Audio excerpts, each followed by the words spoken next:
Okay. Is that YouTube? Hold on one more second. Okay. We're waiting for your cue.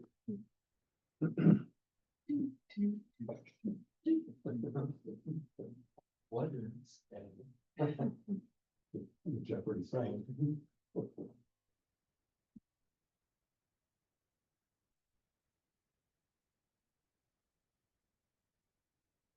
Chase is going to be right there, so I'm just a little.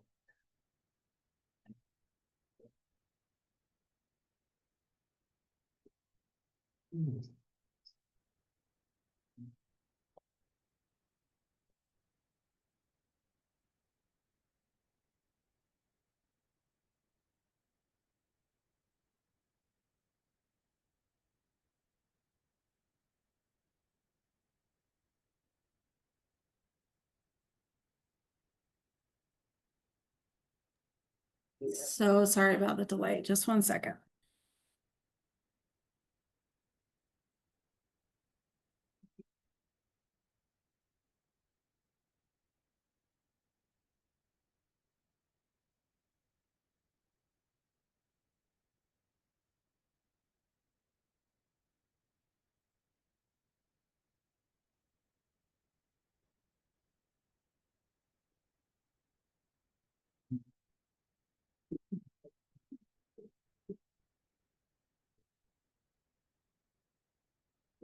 Sit up here. And there's Chase.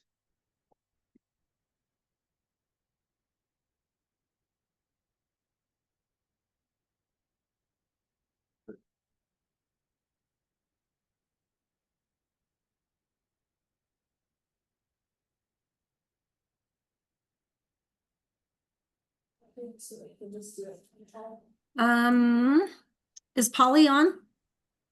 Or there? No. Polly's not on yet. Oh, okay. So we're kind of waiting for Polly as well, yes? Well, why don't we get started? I assume she'll join us. Okay. Sure. Okay, so by my clock, it is 4:07 PM. And so I want to call to order a irregularly scheduled planning commission meeting. And so why don't we start with the roll? Glynis, Here. Rachel, Here. Chase, Here. okay, Shauna and Brad are not available this evening, so it appears that. And Joel. And Joel, thanks, Joel. Here. Okay, here's what we do have a quorum. So my name is Jonathan Zellin. I am the temporary interim chairman of the planning commission. Tony has left us and he has left some big shoes to fill, and I will do my best to try to fill those. Let's see. We've got a lot to do, so I would ask everyone present to stay focused, make short, concise comments whenever possible, so that we can get all of the matters we have done in 2 hours. So with that, we have some agenda items. So that's 1, 2, agenda item number 3. We need to swear you in. Mhm. Okay. Alicia, are you gonna read that? Okay. Why don't I have you do it right now, Kathleen? Okay. Thank you. Right, Jonathan's standing with his hand up, so I state your name, I, Jonathan Gunn, do solemnly swear do solemnly swear that I will support, obey, and defend that I will support, obey, and defend the Constitution of the United the States Constitution of the United States and the Constitution of the State of Utah, and the Constitution of the State of Utah, and that I will discharge the duties of my office and that I will discharge the duties of my office with fidelity. with fidelity. Awesome, thank you. And taking care of that, the next agenda item is a discussion and possible submittal to the Hideout Town Council, a proposed Town of Hideout Planning Commission rules and regulations. Who's going to carry that one forward? You want me to? Whoever is the most knowledgeable. Should we be doing this without Polly here? And without, Donna? Donna is not going to be here. She's on an airplane. No, I know, no, but I So- mean. But I don't even know that we. Wish to defer this matter? Yes, I move that we, defer Agenda item 2, discussion and possible submittal to the Hideout Town Council of proposed Town of Hideout Planning Commission rules and regulations. Is there a second? I'll second that. Okay, let's take a vote. Glynis, Yes. Rachel, I think there's some rules that pertain to the rest of the meeting that I'm questioning whether we should be Discuss. discussing them a bit. Okay, well, we have a vote, so All there's a vote, so you get to vote yay, nay, or abstain. right, Is that a yes? I don't know. You want us to come back to you? sure. Okay, so we're gonna come back to Rachel. Chase, Yes. Joel, Yes. and I'm going to abstain. I guess So I'll the abstain. ayes have it at this point. So we're gonna defer that to the next regularly scheduled town council, or I'm sorry, planning commission meeting. and I have a number of questions for Polly. Okay. So, Well, yes. that'll give us some time to work that out. Okay, can I make one notation about that? Actually, according to our planning commission, according to our town code, it does say on 3.02080 that the planning commission actually makes the rules. Yeah, And we have rules that were submitted by Polly, but it seems to me that we should be making the rules, not Polly. And it's Well, you now got 30 days to work all that out. just wanting that to The be planning commission needs to made work- of record. work that out. Okay. Okay. So now, in the interest of time, I'm gonna use a little liberty here. I'm gonna defer the approval of meeting minutes till last. Given we got a little late start. So that brings us to public hearings. Item number 1. I have a conflict here as a member of the Hideout Town Council. I believe under the Ethics Act, I'm required to disclose that I have a conflict, and I'm going to recuse myself entirely from the discussion and the vote, and I'm going to step down. Unfortunately, Glynis has graciously accepted the role of carrying this item forward while I step off and recuse myself on this item. So please excuse me.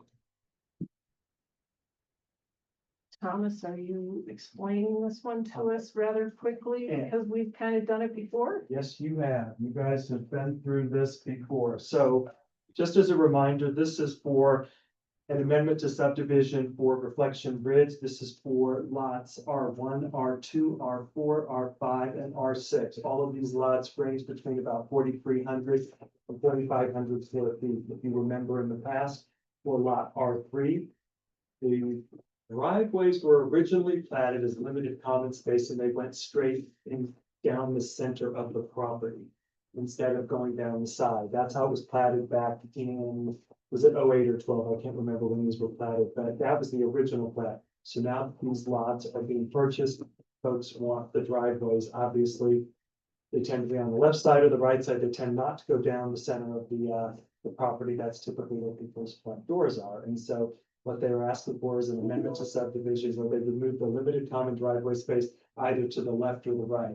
Kathleen, if you could just go down to the first image, right there, you can see all of those condo layouts on the right-hand side, exactly, right there. All of the driveways go center. If you go to the next image, you'll see the proposed subdivision amendment, put some on the right side, some on the left side, and creates probably a more logical and feasible entry to the garages. So this is being proposed by a group of people that I think the representative online tonight is Michael Sapers. I think he's here if you have any questions. And I am here to answer any questions if you have them. But I think again, this is pretty straightforward. We do have a few issues and conditions at the end of the report. That would be pretty typical of any subdivision amendment. We could just request it with this consideration for amendment.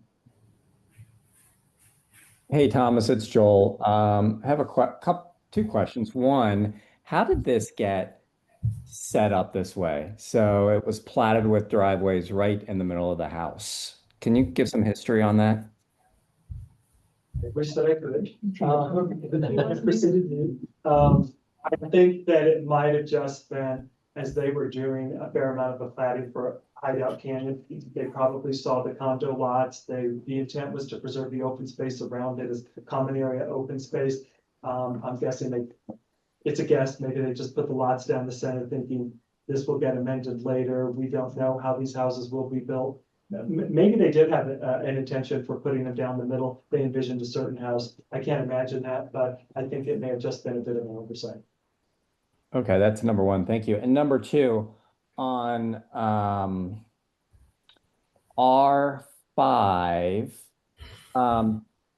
I can't remember. Is there a minimum driveway length? Because that looks very short. Yeah.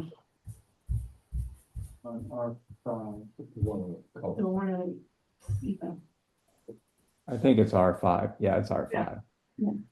yeah, that is, so this is a bit of a pre-existing condition, whether that one goes down the side or the center, the right or the left side or center, it's going to be probably below what we would want to see, which is typically 20 feet, so that we can ensure that a car that is parked there doesn't stick out over the right line. This is an existing condition. It's under the town's MDA vesting, and so we don't have per se a minimum requirement for that one.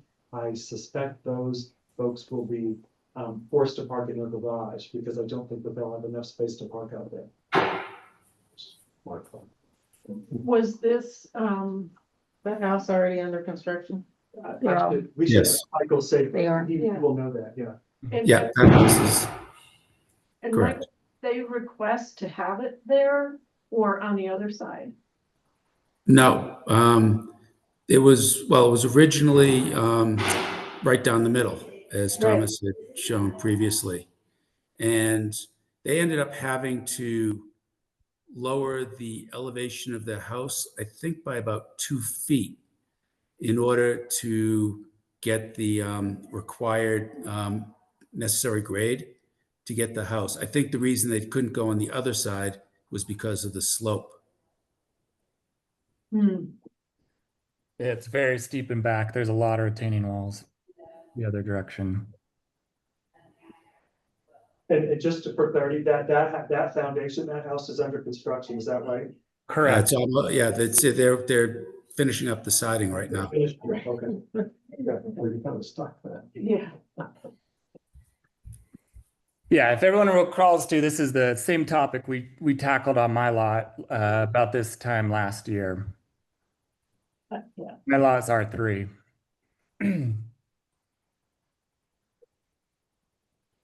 Okay, what is the planning commission thinking?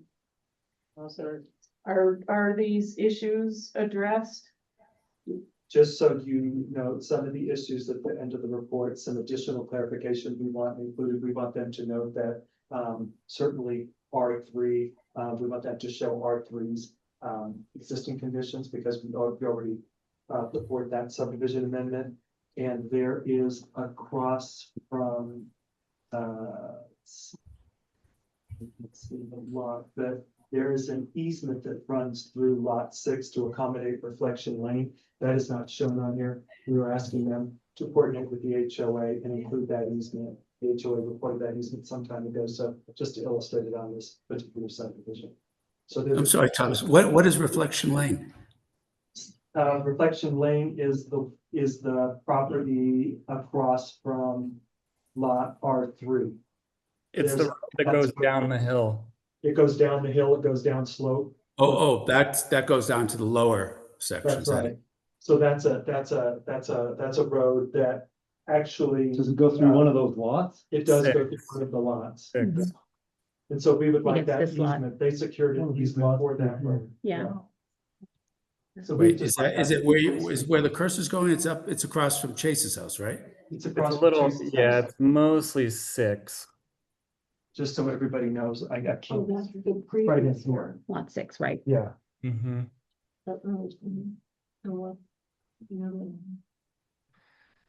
So that's just some clarifying components we would like added to the subdivision amendment prior to recordation.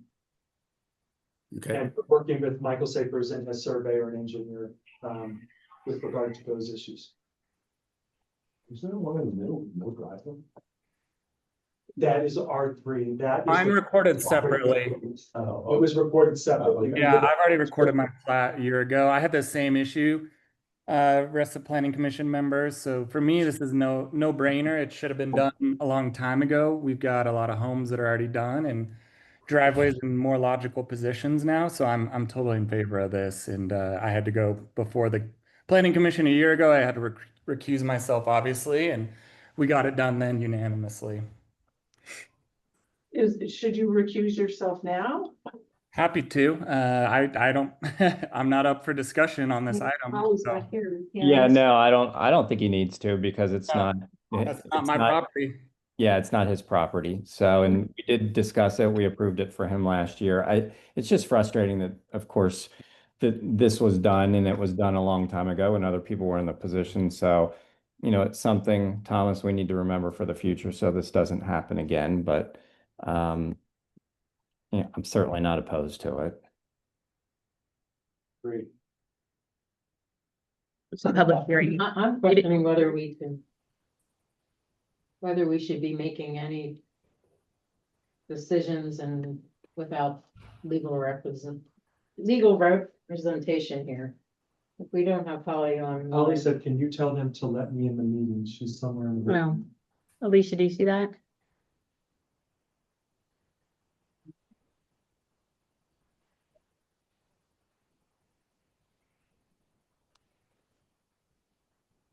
There's Polly. We are Okay. representing. Sorry about that. Hey, Polly, we just walked through the Reflection Bridge subdivision, the cleanups we wanted for the subdivision amendment, including the easement for Reflection Lane, maybe showing R3 on it just so that it's very clear, even though IG has been reported. It's done, just show what has been done. The planning commission was generally supportive of this. They wanted to wait for you to show up before making a vote. Then they had a question, should Chase recuse himself? Even though this isn't specifically addressing lot R3, should he recuse himself because it is kind of his overall subdivision, if you will. Oh, right, because he's R3. I forgot about that. If he feels more comfortable, he can recuse himself. You still have a quorum of 3. It would have to be a unanimous vote. You always need a minimum of 3. So, yeah, it's probably better because it does involve his own property. So it is probably more, it would be cleaner if he recused himself on that.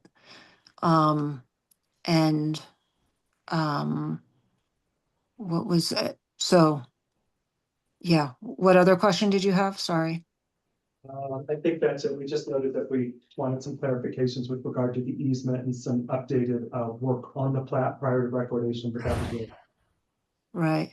And just so everyone's aware, because this is different, this is the first plat we've gotten since the code changed in December end of the year last year. So what will happen is the chair will be signing off on this. This does not go to the town council. I'd like to know from Gordon if there's anything that can be done to make that lot, the R5 any better as far as the parking situation. Well, I think, isn't the house built? Yeah, the house Yes. is Yeah. built, yeah. And the zoning, And the road is built, Silent. too. Polly, do you have any concerns with this if we change it? Change it. Well, you can't, I mean, if it The is, driveway location. I don't think you if can. it's already built, then I don't know what you do. You can't put a driveway and no garage there. The garage is already built on that side. mhm. I mean, I'm I sorry, think, no, I don't have anything to, I don't have any ideas. So it sounds like we're pretty constrained with physical things. Given that driveway construction ourselves. I am a little sensitive to it.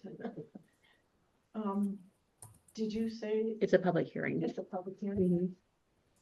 Okay. Doesn't say it. Because it's under public hearings in the category. We'll open up the floor for public hearing. Anybody in the audience have any input? How about anybody online? What is *9, I think it is, to raise your hand?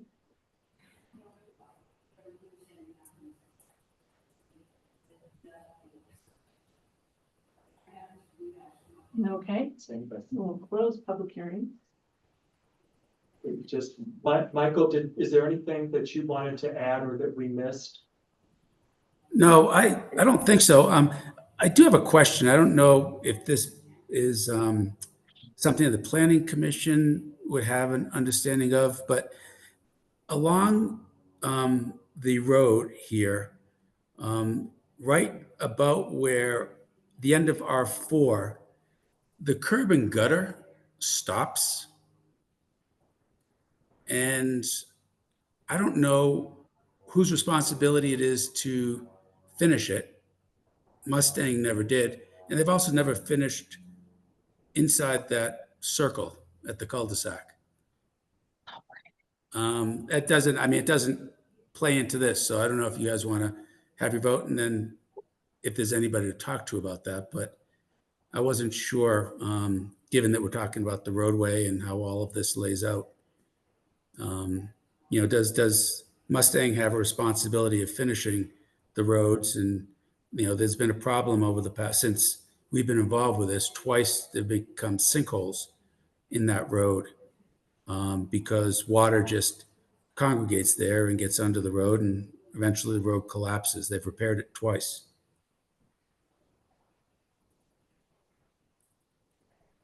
Well, But I don't want to confuse matters and move in a different direction right now. So I think the road's a private road. I'll let the engineer speak, but I don't think the town wasn't responsible for building it, or it doesn't become the town's road because it's a private road. So I think you have to talk to the developer unless it's been turned over to the HOA. But there's nothing in any of the town ordinances that talk about how a road is supposed to be finished, private or public. I mean, obviously you have to deal with fire safety and things, right? I mean, if a fire truck comes down and there's a sinkhole in the road, that's probably not a good thing. Would you like me to address that? So I think Polly's answer about who's responsible and so forth was adequate relative to emergency access. The standard is pretty low. It just needs to be an all-weather surface, and they don't go to the extent of addressing potholes or something of the sort. Okay. Okay. And do we All right, have? but besides that, I have anything else to add. Thomas did a good job. Thanks, Michael. Polly, just on my end, I feel strongly not recusing myself if it's possible, seeing as this is not my property. These are adjacent properties, and I have been through this and understand this issue. So I think I bring a good experience and vote to the Planning Commission on this topic, having been deeply involved but I'll trust your guidance on that. If I need to, I will, but. No, ultimately it's your decision. So. Okay. All right, I'll stay in, please. And then do we have a motion to approve an amendment to lots R1, R2, R4, R5, and R6 of Hideout Canyon Phase 8 Reflection Ridge, parcel numbers 00-0020-8715, etc., to relocate the 20-foot wide limited common areas for the driveways.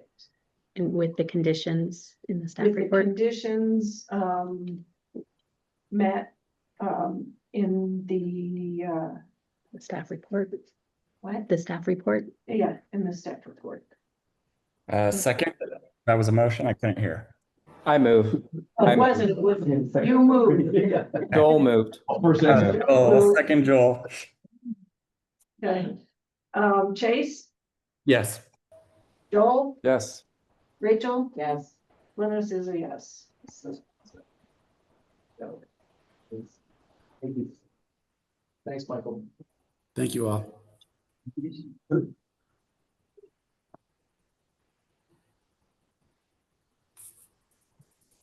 Good, you're up. Okay, that brings us to item number 2, under public hearings.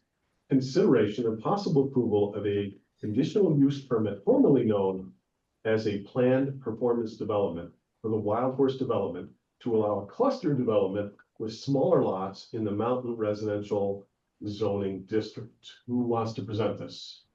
And Do we want? Chair, can I make a suggestion that you hear the next 3 items at once, since they're all so interconnected? If there's no objection amongst the planning commissioners, that sounds like a great idea to me. I was gonna suggest the same thing. All right, hearing no objection, we're gonna add items 2 and 3 into one big concocted discussion here. So Thomas, would you please lead us through this? I will kick you off certainly. So this is again for a conditional use permit to cluster the development on the site. That's the conditional use permit that was noticed. It's a rezone to rezone the commercial area. It's a little over an acre as neighborhood mixed use. And it is an associated MDA that clarifies the standards and the development requirements moving forward. So those are the 3 that you're hearing tonight. I won't go through this in too much detail, but I think it might be, because I think it'll be better for you to potentially ask any questions, or if you need any clarification. You guys are pretty familiar with this project. Again, the proposal is for 12 residential units, 7 single-family larger lots, 5 villas or kind of smaller lot, single-family development units along the William Wolf Road on the west side, and the neighborhood commercial development that is really the heart of this project. There, I included the MDA as red line. We've been going back and forth with the applicants and our team. What you see there is a development agreement that is generally the work of both teams. There are some items in there that I'm sure the applicants will question with regard to maybe the language in there. So if you don't have any questions, the only other thing I would say is that some of the exhibits in there are a little bit dated. We put a zoning exhibit for the last one just for ease of reference, to use an old document that will get updated. There are a few other documents in there. I'm sorry, exhibits in there that will probably get slightly updated. But if you have any questions, feel free to ask me. We have a couple of items that we noted that we want to get to on the cover page of the staff report, but other than that, it was open. And also, it's worth noting that board had prepared a staff report for this as well, if you want to go through that before questions, or if you want to do them a different way.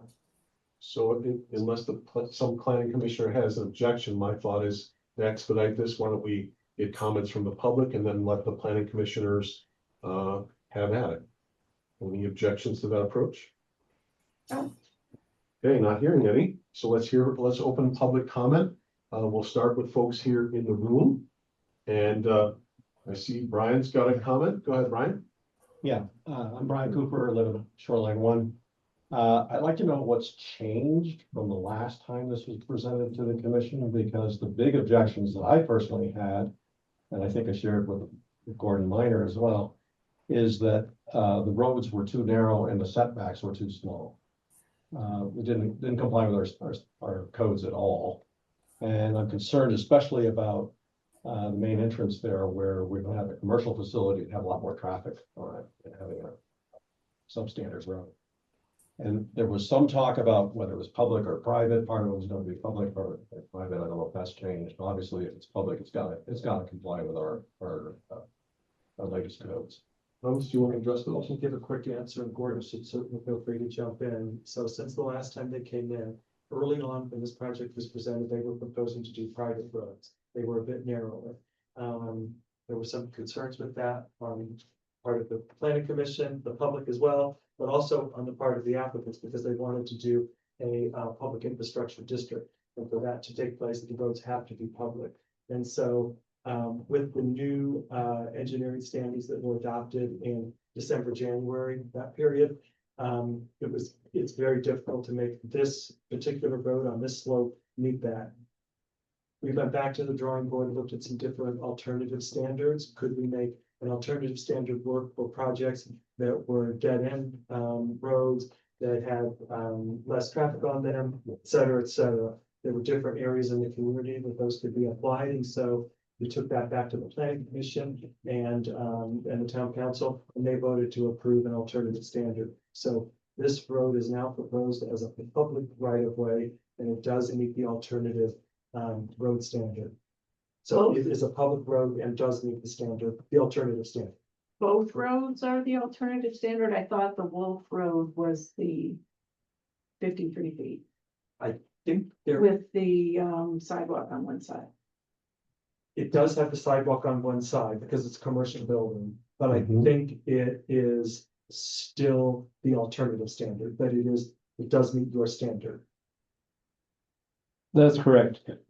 So the little graphic they've got there to the left on the bottom, that's the alternative standard that's being employed for the Wolf Road. And then the lower one is the alternative standard that's being employed for the road going up the hill. Probably doesn't have the sidewalk. It doesn't have a sidewalk per se, but there is space for pedestrian traffic on one side. Any other comments or questions from those in the room before we open it up to those that might be online? I don't see any hands here. Can we open, anybody in the public? Raise your hand, you'll be recognized and you can make a comment or ask a question.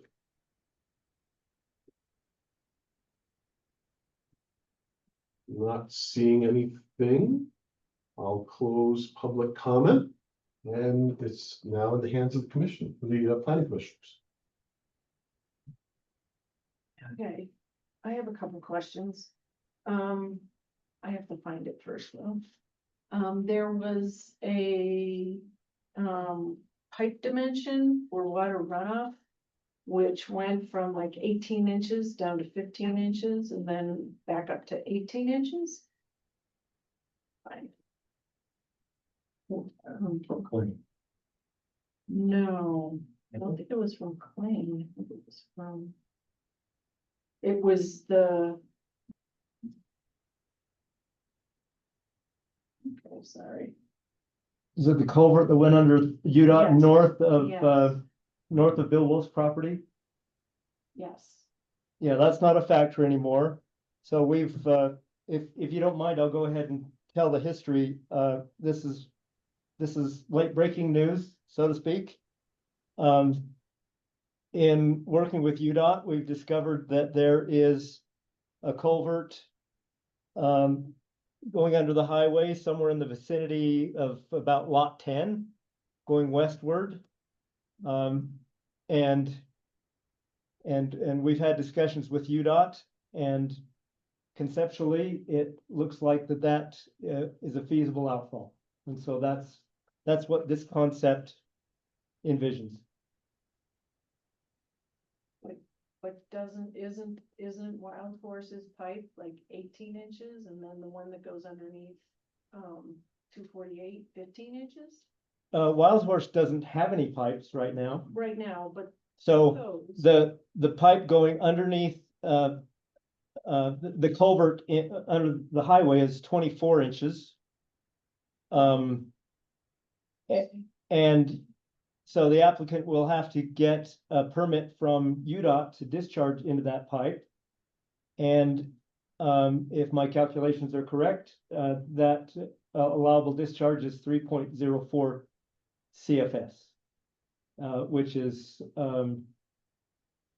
that pipe has the capacity conceptually, that pipe and our system downstream has the capacity to receive that flow. There, with the applicant having to make some improvements on the west side of the highway for that, some connections here and there. Does that does that have anything to do with the issues that that were in front of claim with black ice?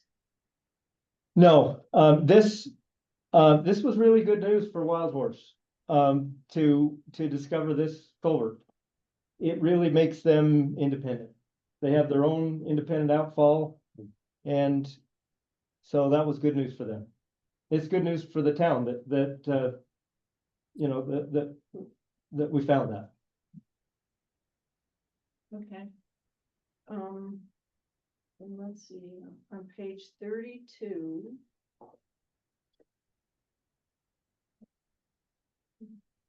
That in the staff report. Yeah, in the staff report, let me make it bigger. So with now the setbacks, are these the setbacks that were just shown? So in my staff report, and I think it's reflected in the MDA as well, and it might be reflected in some of Thomas's comments. If you want to look at my staff report, this picture right here, scoot up just a little bit more. And then you see that red line that goes across the fronts, Yeah, go to where we can see left. Is Good. is anyone online able to see it? 'Cause I can't see the screen. Chase, are you able to see it? I can see the I screen. am, yeah, it's coming in fine for me. Okay, it's just me then. Okay, thanks. You might have to if swipe to the right page. So, Could, just a moment, could we give him the page number so he can scroll independently? right now we're on 25. If you go to the top of your Zoom and toggle, there's sometimes two tabs. You might be stuck in the meeting tab versus the Hideout Town Hall screen tab. Okay, thanks. Can you see okay? Is that size okay? I can see fine if everybody else can. So there's that red line, see the note on the top that says setback should be 20 feet. So there's that red line that goes across the fronts of the lots 8, 9, 10, 11, and 12. And so that's 20 feet so that the driveways really have enough length to store one vehicle. And is there any change to the setbacks on the other road? Thomas can speak to that. I didn't look at that. The setbacks on the other road they were at 15 feet. That was consideration the planning commission had granted to them when they went through the concept plan. The reason for that is they're not going to have driveways that bring cars into the front. All of those will be accessed off to the side or on a slight angle to follow slope. So I don't think that was necessary there. With villas, we did change that from 15 to 20 feet because we did start to run into the issues of these will be head on, i.e. 90-degree, likely 90-degree driveways with the road. They'll need at least 20 feet to park. So we expanded that. Okay, on page 32 on 1.8, it says that no single residential lot shall have more than 66% of the lot area disturbed in any manner. With the setbacks, is that going to be a problem with the change in setbacks? The intent of that was that they have a large building envelope for those lots. Yeah. But the intent was that not the entire building envelope would be built out, just the 66% of it. So that was the intent. They could move and articulate a building anywhere within that building footprint, but they can't cover the entire building footprint. Got it. Okay, thank you. Thank you. Those were my questions. Any other questions from any other planning commissioner? Yeah, I have a question for Gordon, and you may have answered it, but we had discussed at a previous meeting about the stormwater retention for lot. I think it was possibly impacting lot 8. So are you saying the drainage at lot 10 replaces that stormwater retention issue we had for lot 8? Or Kathleen, access, can maybe we it was go back to the access. conceptual plan, Mhm. please? Going back to your report. That conceptual plan in my report.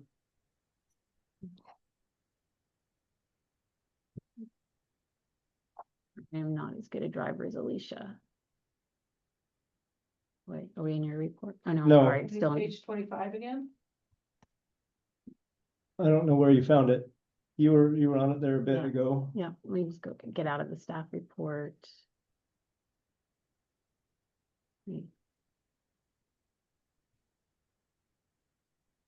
Sorry, folks. A little farther. Let me just go up to the beginning and click in.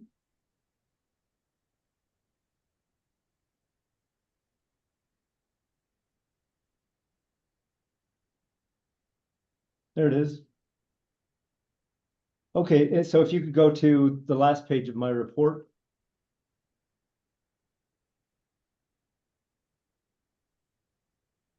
Zoom out a little bit, please.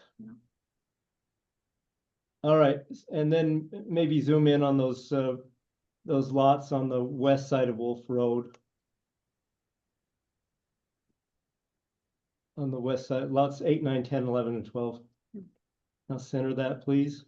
Perfect.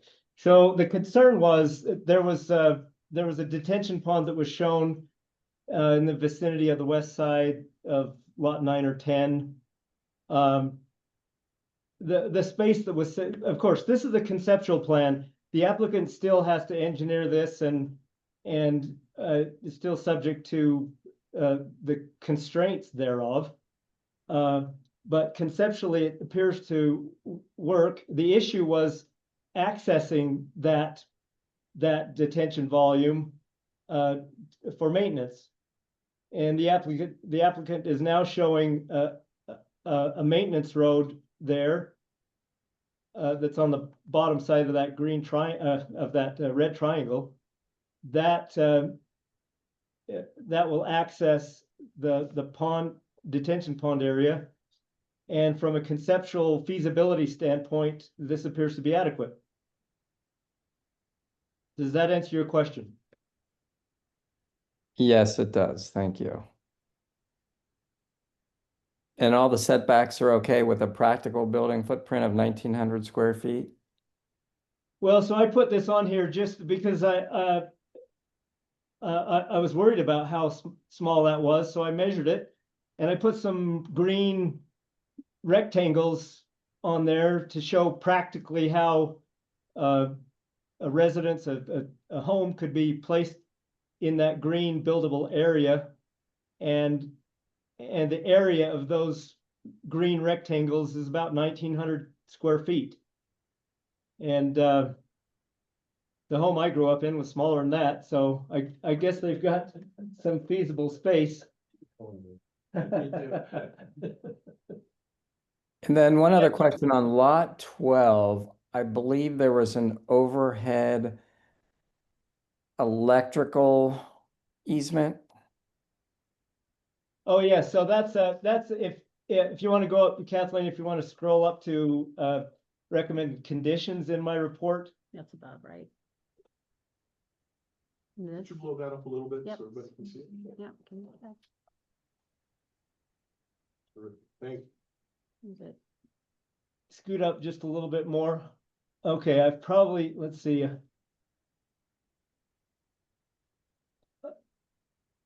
Okay, it's not there. It must be in the ones below. Oh, it's number 7.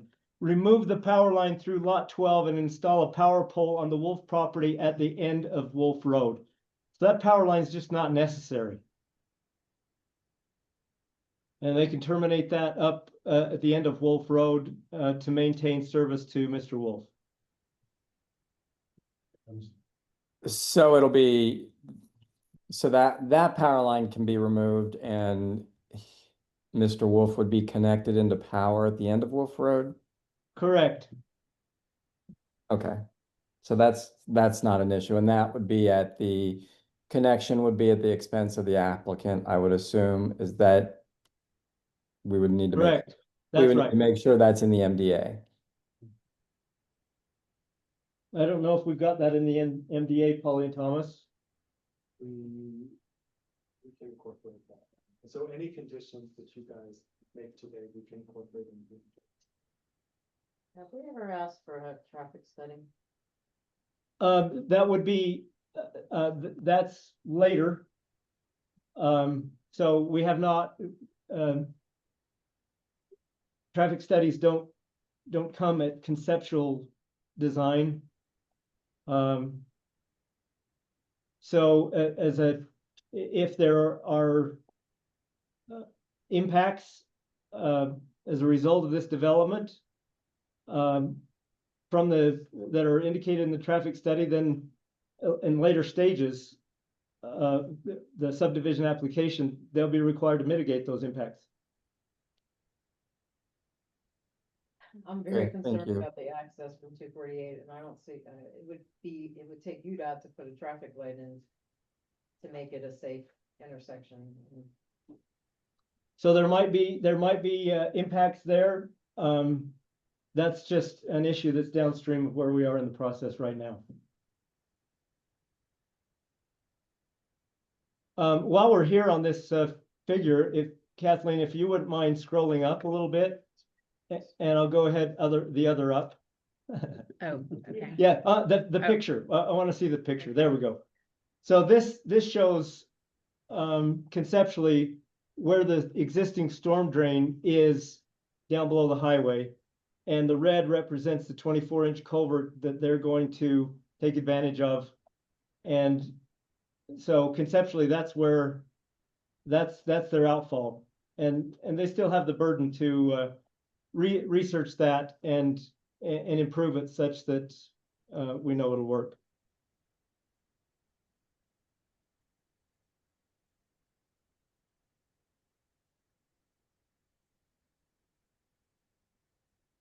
Any other questions? Hearing none, Polly, I have a question for you. At the outset of this discussion, you elected to lump the three items together. Do we vote on them once or do we vote on them individually? What's the appropriate way to do this? I think the appropriate way is to vote on them individually. Makes the most sense. Okay. So that, and I'm just sending over to Kathleen right now. I realize that we did not have, and did the applicant want to speak at all? Or if you're ready for a motion, I don't know if they do or not, but in any case, I'll send over an ordinance for the rezone because we don't have we neglected to put that in the code, and that of course can be amended at the council level. It appears that someone would like to speak on behalf of the applicant, and we'd love to hear from you. Can you tell us who you are and what your role is? That would be great. Yes, I'm Nate Mitchell on behalf of the applicant. We're joined by the property owners and our consultant Jerry Krylan, and the architects are also on the Zoom today. So it seems like there's no questions, and so we don't need to necessarily get into that. We just wanted to express to the planning commission that this has been a long drawn out process for us, and we appreciate you putting it to a vote tonight. The staff, Mr. Eddington and Ms. McLean, have been very helpful in their advocacy and service on behalf of the town. And there are a few issues in the MDA we're going to continue working on, but the concept and the core of it, in terms of the setbacks and what we're proposing to do, should remain intact. And so we just ask that this body pass it along with a favorable recommendation. We think that it affords a lot of commercial opportunities and revenue for the town. And we hope to give the town a new part of their community that will ultimately serve its other citizens. So if there are no questions for us, we just wanted to put that on the record with respect to. You get all these chalices from bars all over the country. Do we have any questions? Have you done any kind of marketing survey as to having a restaurant and or a sundry little grocer? Sure. If you could, just for the record, you identify yourself Sure. and your relationship to the project. Right, my name is Joe Krylan. I'm the development consultant for the applicant. Been involved with it from the beginning.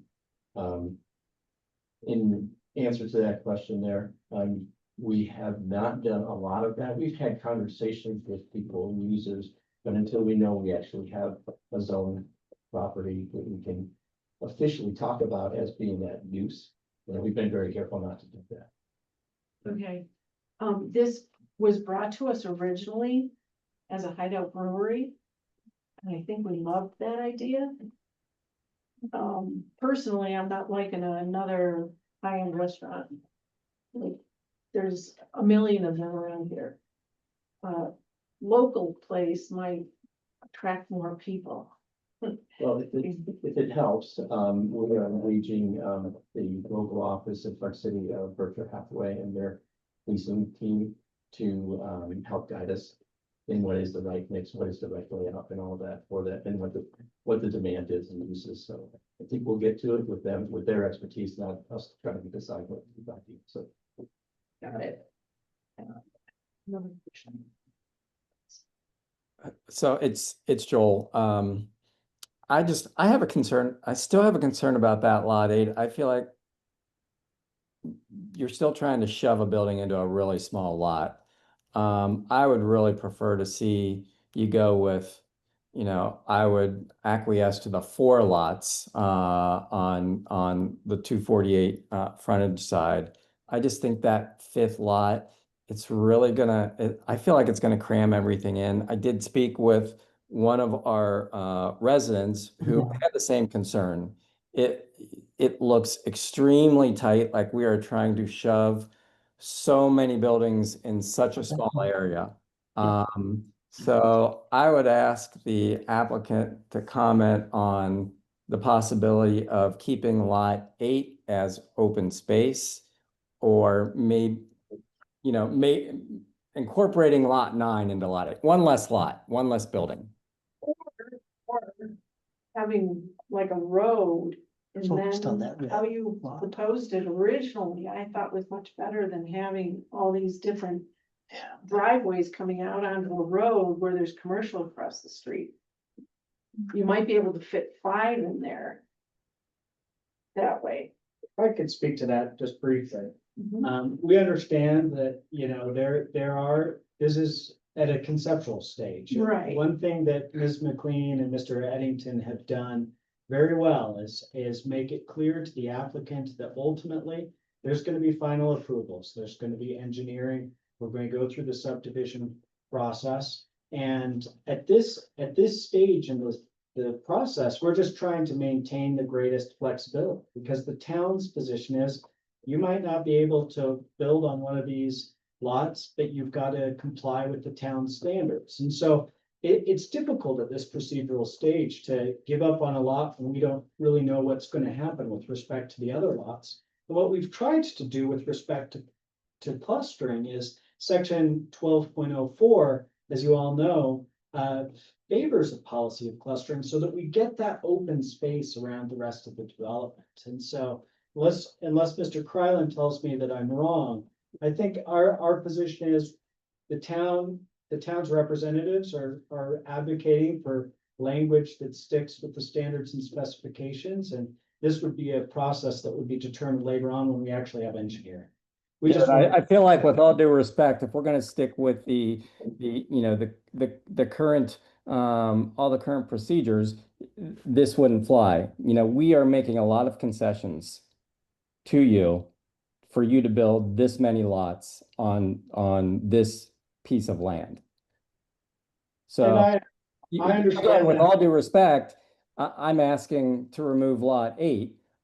We could say no to all of it and just go with our regular, our regular requirements.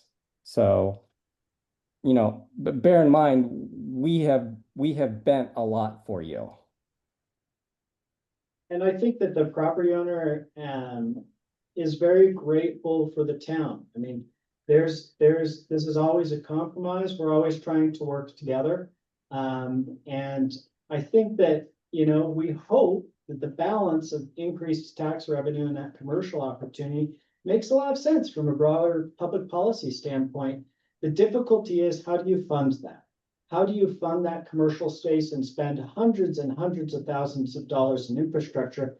And one way you do it in a development like this that is a little bit tricky is you use lots to fund that development, and you sell those to future builders.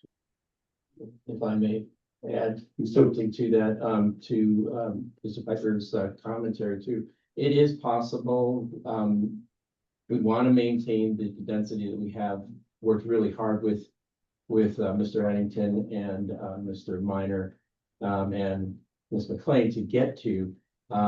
If you notice at lot 12, which is up a little bit closer there, it's almost double the size of lots 11 and 10 and 9 and 8. We would be willing, I think, to look at, can we substitute, not do what you're saying, because I appreciate that, you know, even though, and I don't want to take away from thanking Mr. Minor for the extra time he put into figuring out this 1,900 foot footprint there that you could do. That's above and beyond, but thank you, Gordon, for doing that.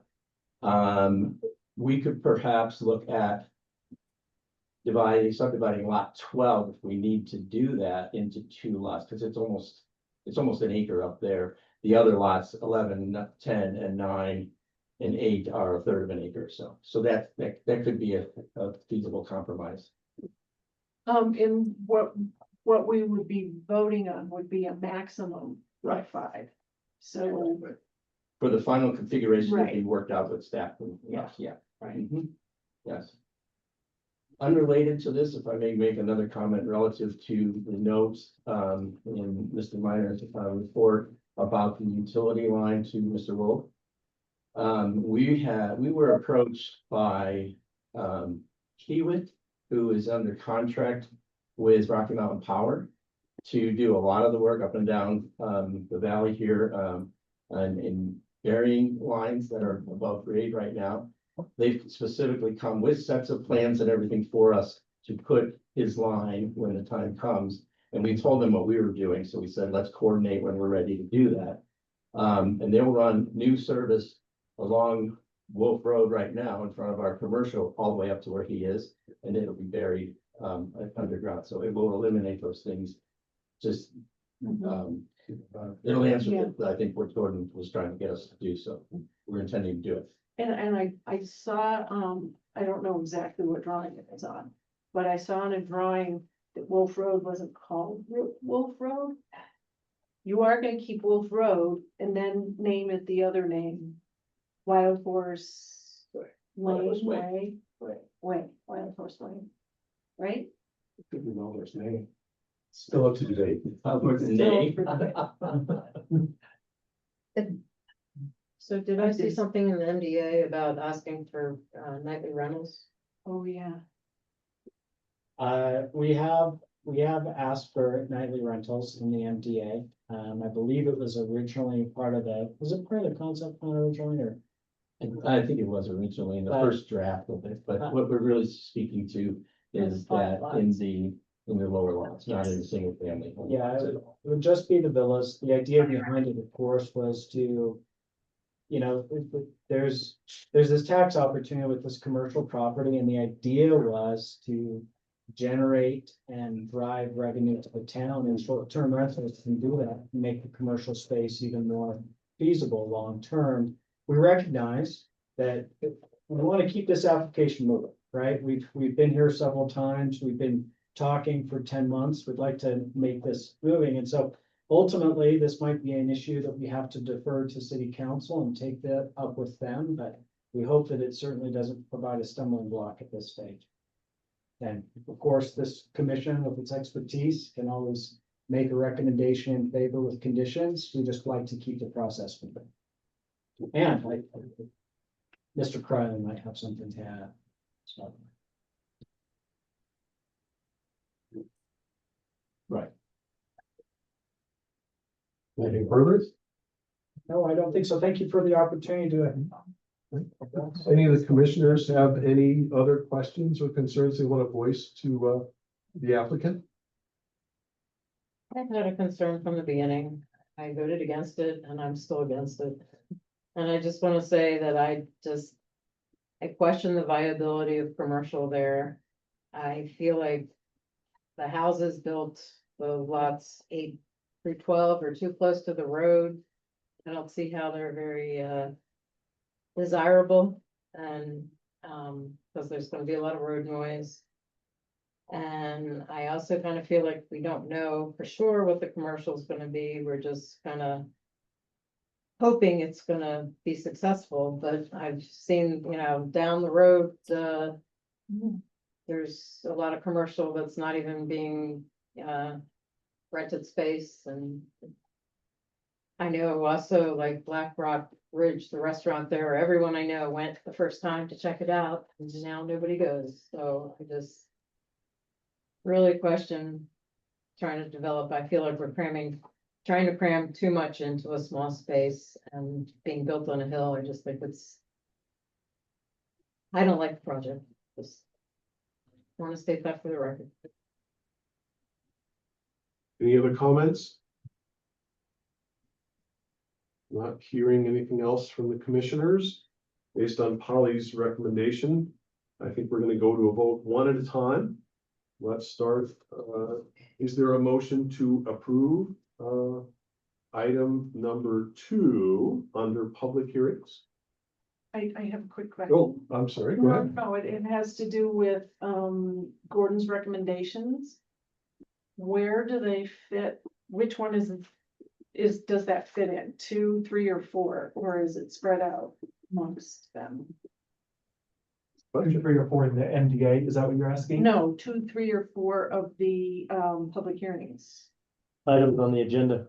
items on the agenda. Probably yours. Well, they probably cross over, but I would say they probably will mostly reside in the MDA. Polly, does that make sense to you? Yeah, so I think the condition, yes, they mostly reside in the MDA. That we can kind of break it down. I mean, the rezone, the CUP is for the clustering, right?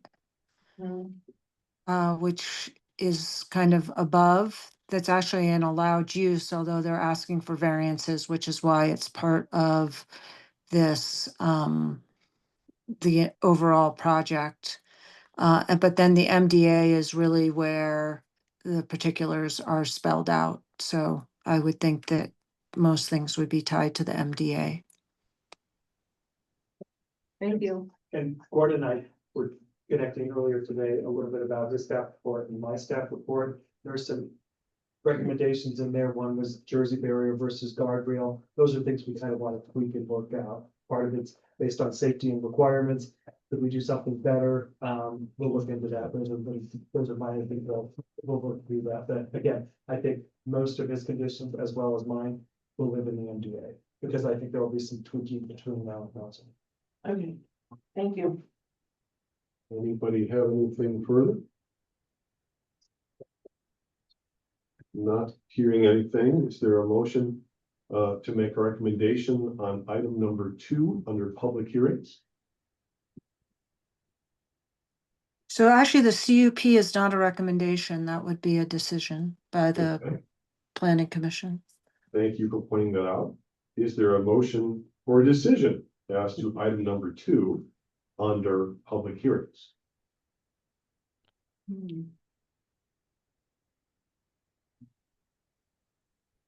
Okay, I'll move that, we approve a conditional use permit for the Wild Horse development to allow a cluster development with smaller lots in the mountain residential zoning district. Okay. I'll second that. Okay, we have a motion and a second, so we'll go to a vote. No, well, first you want to ask if there's any discussion on the motion. Sorry to jump in. That's fine. Well, thank you for jumping in. Is there any discussion on the motion itself? I mean, I'll just offer a just discussion point. I mean, Rachel, I think I'd respectfully disagree a little bit. I think, there's not a lot of dining options out here unless you want to go to Main Street and hit a lot of traffic. I think if it can be viable, I mean, beautiful views of a lake, of a mountain, snow falling, date night with my wife, like I can see that. And I don't know if it's our job to decide what the market wants. It may or may not be successful, but I can certainly see the vision with increased density, lack of amenities, drivable, bikeable. in the area. So, I don't know if this is perfect the way it's laid out. I would like to continue to see some of these conditions and points like Joel's laid out, but I have a favorable opinion of this motion. And I'll just comment on that, and I think that we have other locations that are more suitable. Okay, if we had all the comments we want on the motion, anything else, anything further from the commissioners, other than what's already been said? Okay, not hearing anything unless Polly has a different idea. I was gonna move on to a vote on the pending motion. Sounds good. Okay, so let's start with Joel. Joel, are you on mute? No, What's your vote? no, Is that a no? it's a no. Okay, Chase, Yes. Rachel, No. Glynis, Oh, dear. Another one beside you. Well, I'm not really in favor of how this cluster is aligned. And I think I might have voted no on the concept plan.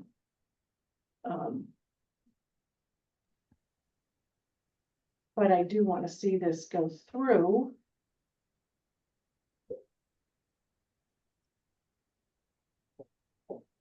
So I will vote yes. okay, and I'm going to abstain. So, Alrighty, It's 2-2. so with the 2-2 vote, it basically means the motion fails. You don't have, with a tie, there's no action.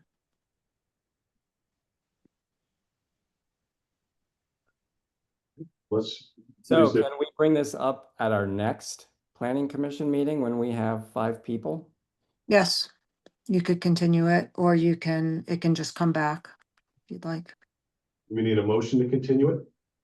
Yes, that would, So I move that we continue this discussion to our next meeting to a certain date of The next planning commission meeting. the next planning commission meetings, September 18th. That's correct. Yeah. Is there a second? Second, Okay, for a vote. Glynis, yes. Rachel, Yes. Chase, Yes. Joel, Yes. and I abstain. Does it make sense for us to also defer probably items 3, and 4, since they're all tied together? I think you should check with the commission and see how they want to proceed. So do any of the commissioners have an opinion on whether or not since these are all bundled together, that is items 2, 3, and 4, whether we should also defer items 3 and 4 to the next planning commission meeting? Does anybody have any thoughts either way? I will motion that we continue. Okay, is there a second? I'll second. We just got some of this material today. So giving us another month might help. So, we have a motion and a second. Oh, go Just ahead. as a point of order, if you are thinking about continuing this, it's a little bit of a selfish request. I will not be here on September 18th. Unfortunately, I'm traveling and I won't be back yet. Is there the opportunity that we could maybe move that meeting back a week? Or I can try to join by Zoom if it's possible. I'm just not sure where I'll be at that. Are the Thomas, what I would suggest, instead of worrying about, why don't we continue it to the next regular meeting? And then if we need, we can discuss offline, if we can get a full panel. That's fine. Is that what the planning commissioners want to do? Do I hear any objections? I'm not hearing any objections. So do we have a motion to continue items 3 and 4? We did. And we had a motion and a second, so now we're gonna move on to a vote then. So, Glynis, Yes. Rachel. Yeah. Chase. Chase, we can't hear you. Yes. Okay, and Joel? Yes. And I abstain. Okay. So that brings us, I think, to item number 5, under public hearings. And that is discussion and possible recommendation to the Hideout Town Council regarding an ordinance amendment to the wildland urban interface, otherwise known as the WUI code, to address defensible spaces. Thomas, do you want to present this one? And can I just jump in, Thomas, as you, if you want to share, I just sent, we sent it very late. I just received this morning input from the fire district. And I think I just sent it to everyone because it didn't make it into the packet. But I do have a version that I sent with the fire district's changes, if you want to see it that way as well. But I'll let you go ahead and present. I just wanted to let you know that that document was available.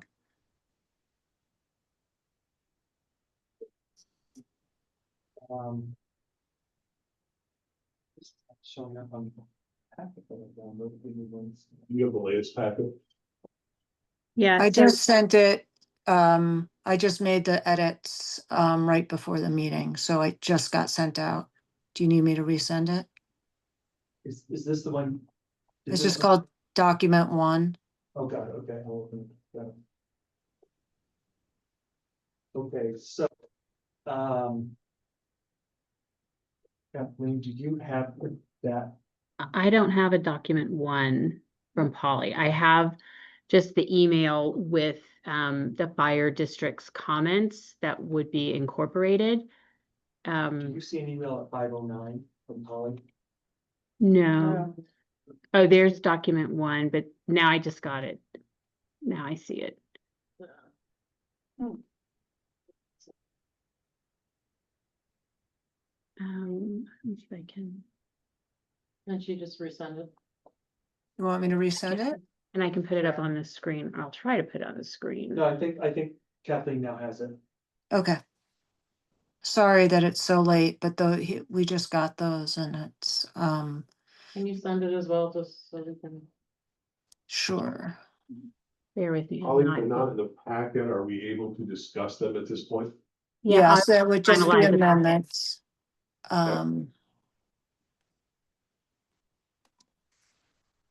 We still want to You violate can.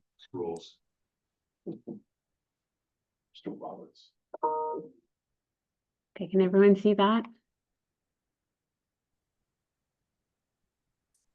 You zoom in.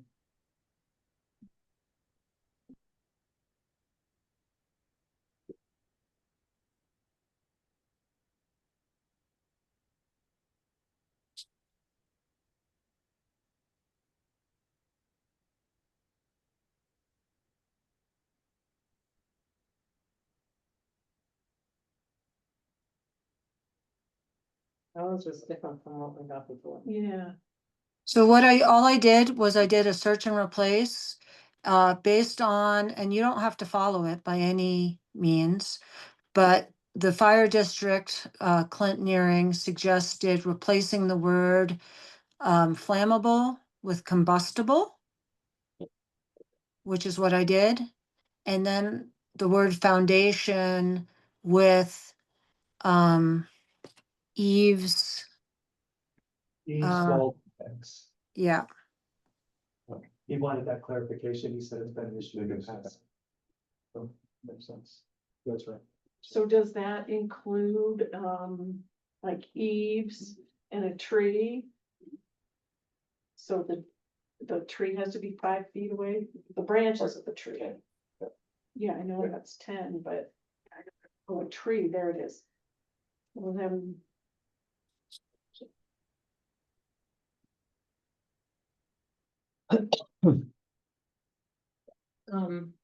So I have a question. A lot of us, at least in Shoreline 1 and probably all of Shoreline have, like, it's more like a porch in front, and they have pillars.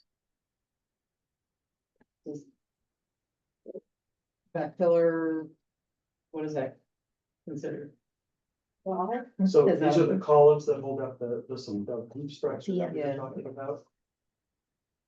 I would say, well, this is interesting. My read of this would be that would likely be considered a wall or part of your structure. So you would have to have the tree, in this case, 10 feet back. Okay, do we That would need be to my, clarify but that? that's my interpretation. But That's do we all. need to clarify that, because that is a lot of the town architecture?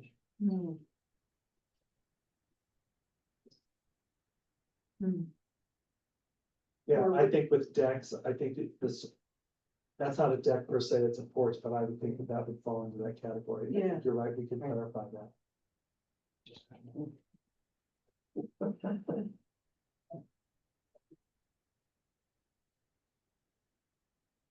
Couldn't you just say of the structure? That includes everything.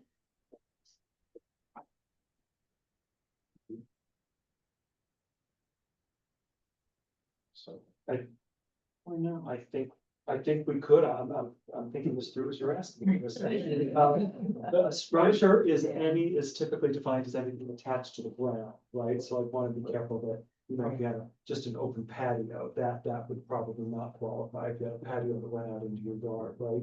So maybe we would say within a distance of the. Polly, how would we say this? Within a distance of the walls, eaves, decks, or similar structure, maybe? Because that would be different than maybe a concrete patio, which maybe wouldn't be the intent, right? Right, and maybe we say like the furthest of, or, Do we know what it actually says in like the firewise? So these are recommendations based on the fire department, and their position is you don't want anything flammable within 5 feet of the structure of the house. Right, that's their position, that's their recommendation, that's where Right. this came from. Right. So, and So then of course. structure Could Means, be used, that, I would think so. Or house structure to be, I don't know. It's a silly way of saying it, but Residential. How about- Structure. Building structure. hard, Hard do they call it surfaces. hardscape? Do they call things hardscape? Like, structure or hardscape? Would hardscape be it's the? typically kind of horizontal surface, you know, with hardscape. I Okay. guess you could say distance of the walls, eaves, decks associated with with a residential or commercial structure. I guess. Although it says that above, but Or should we principal put the space word around porch in there? residential or commercial structures, are we overthinking it? Yeah, we would. We like that. The intent here is to provide a Right, space that fire can't creep along on the ground. To Right. get to your house and then burn your house down and kill your animals and so on and so forth. yeah. And so.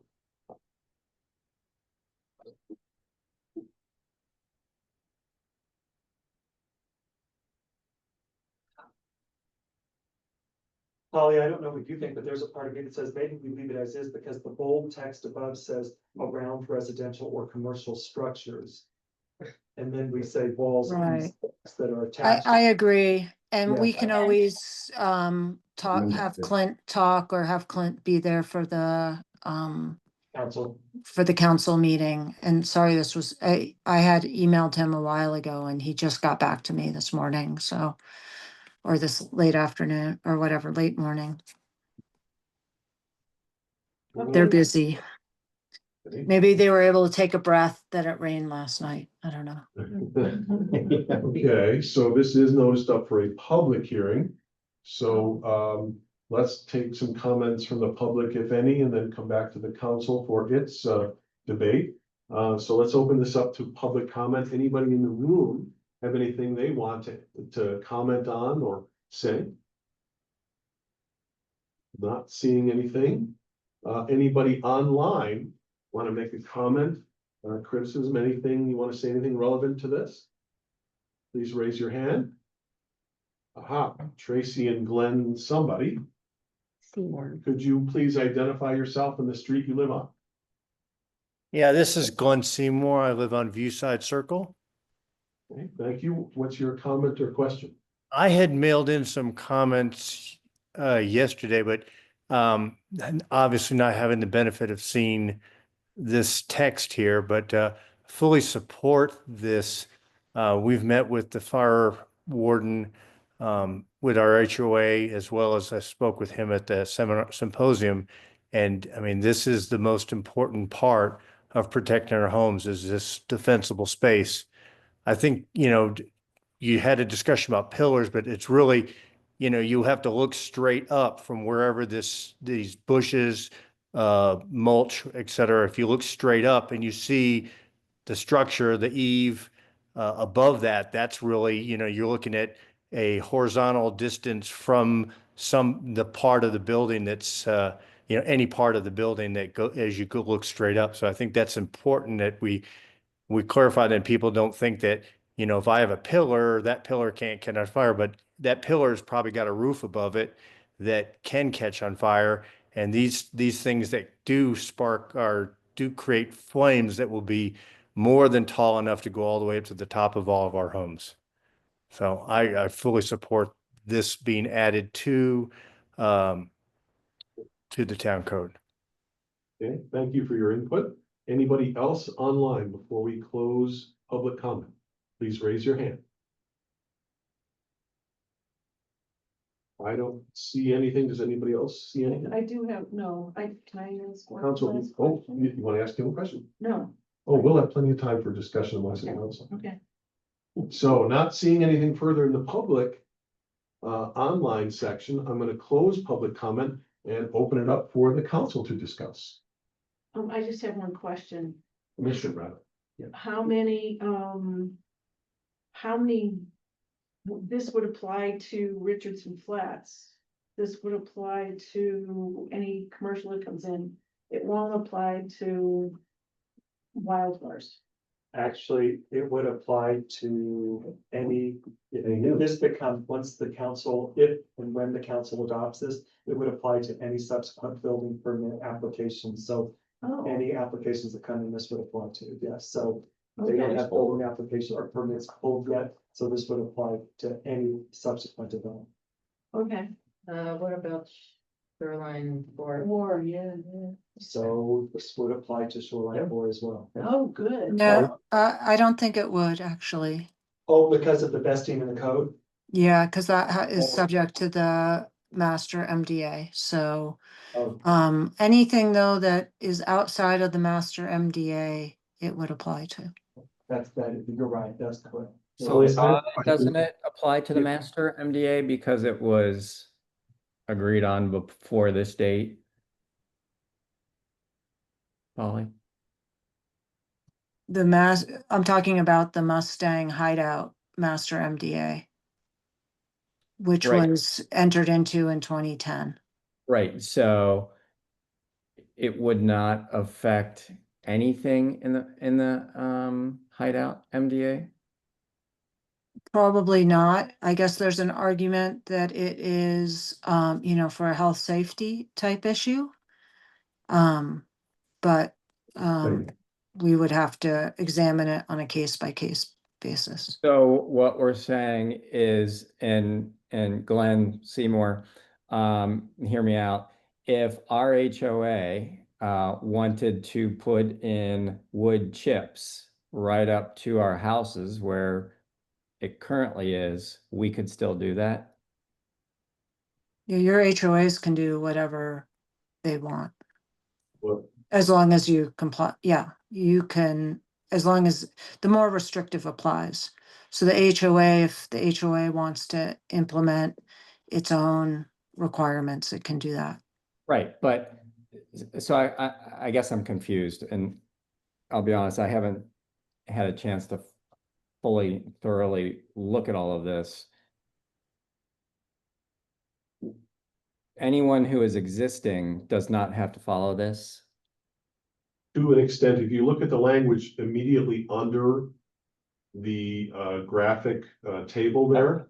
Yep. It says after the effective date, Yep. no owner, builder, developer, contractor, occupant, or manager of any residential, commercial, or HOA common area property shall plant, install, replace, replenish, or permit anybody else to install, replace, or replenish. So things would begin to roll off as plants die, as mulch turns into dust or dirt. You could not refresh that if this is passed ultimately. Okay, so then our HOA could not replace the mulch. That would be correct. That's my reading, Polly. Is that correct, Polly?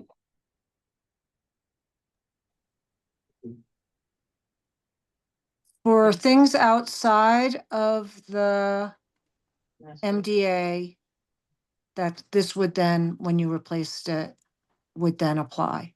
And I think we can make that, if we need to make that clearer, we can. But you're saying things outside the MDA. Right, and I have not considered whether these changes fall under any of the exceptions of the master MDA, but the master MDA is vested based on the old code. But there are exceptions for health, safety type reasons.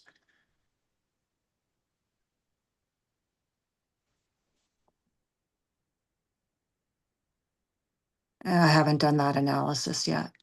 So then thinking about shoreline phase 4, they would not have to follow this. Shoreline phase 4 is within the master MDA, correct? But I can report back to you on kind of what my analysis is. I just don't want to speak off the cuff. Sure, sure. I No, haven't. I appreciate that. Questions, discussion, debate amongst the planning commissioners.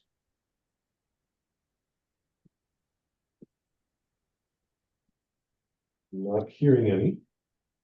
Is there a motion to make a recommendation to the Hideout Town Council regarding an ordinance amendment to the Wildland Urban Interface Code to address defensible spaces? Forgive me. Is there a motion to make that recommendation? I move that we approve. Erica Cooper. Whoops. That we approve, the ordinance amendment to the Wildland Urban Interface Code to address defensible spaces. Is there a second? With Oh, wait. the caveat that the town council recognizes our concerns of basically Joel's to better define who this applies to and who this doesn't apply to in the town. Does that make sense? So with vested. So are you making a motion to approve it with the recommendation that the council further refine precisely how that applies to pillars and things? Is that? No, Oh. how it applies to the Mustang Ah, MDA people and existing versus. so be a motion approved with a recommendation that the town analyze how, if and or how this would apply to the Mustang Master Development Agreement. Would that be accurate? Yes. And Okay. I think it's just a recommendation to council, I believe, isn't it? Yeah. That's Yeah. right. Is there a second? I'll second it. Okay. All right, so time for a vote. Glynis, Yes. Rachel, Yes. Chase, Yes. Joel, Yes. and I abstain. Yeah. So now that brings us back to an item that we passed on. Item number Roman numeral 4 on the agenda, approval of meeting minutes. Does anybody have anything to say on that issue? I submitted my. Thank you.